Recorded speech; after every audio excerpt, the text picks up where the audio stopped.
Way back 10, 11 years ago, the community was in disarray. It was not meeting some financial needs, which of course then led to other bigger issues, social issues. We had $4.5 million and almost $1 million deficit on that operating budget. We had the responsibility to undertake health care, social assistance type needs, like safety nets for individuals, a public works system, and trying to keep those going for the community members. But it was pretty clear that the amount of money plus the deficit wasn't good enough. With the community wholly dependent on federal government funding, in 1996, the Chief and Council decided it was time for a major change in direction. One of the things the Chief does so well is that he learns. He learns why things do not work out, and he tries to always do things better. He began a deliberate process of recruiting individuals from our community who were out there in the work world and were very successful, and beginning a process of bringing them back home and beginning helping ourselves. Membertou's new formed leadership negotiated a new partnership with the institution that was then its principal source of revenue, the Department of Indian and Northern Affairs.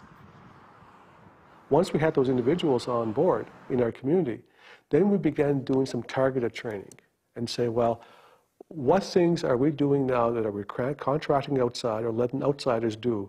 Why can't we do those same jobs and do those same things in the community? We decided to put a committee together. It was called the Membertou Adult Education Training Committee.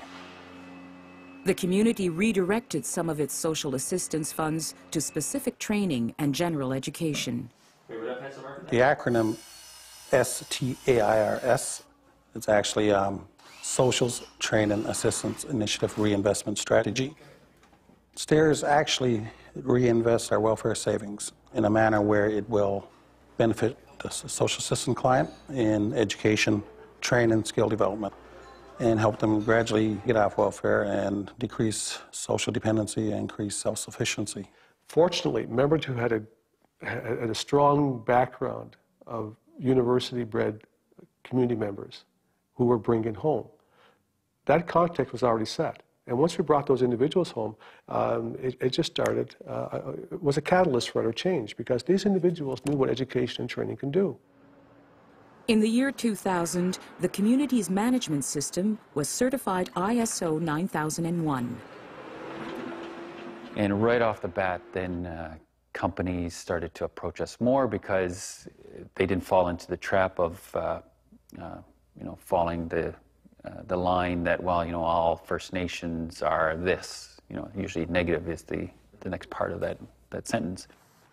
We opened up a retail market. We built a big convention center. We started developing our infrastructure to bring in more business, roads, sewer upgrades, paving roads.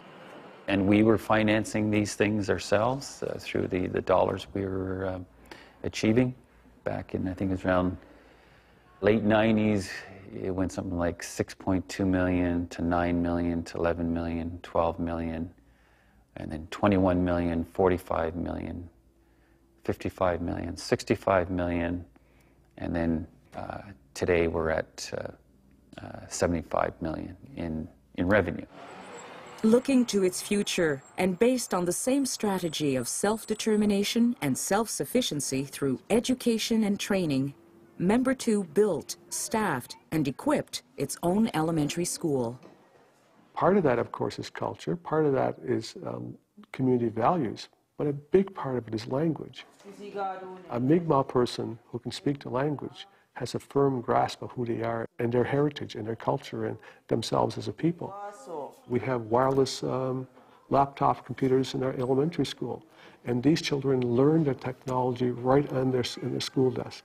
So it's not contradictory. I mean, we're strengthening them as people, but we're also strengthening their skills to work tomorrow. And I think both go hand in hand into tomorrow. Today, I look out my window at 7:30 in the morning, and I see a number of individuals in their vehicles who are walking to work. I'm thinking to myself, these individuals have somewhere to go to, they have a purpose, they have a skill, they have an opportunity, they have a responsibility to make this community better. And I think that community pride is so strong now, which is so gratifying that we as a people can look after ourselves, and we can look after ourselves very, very well.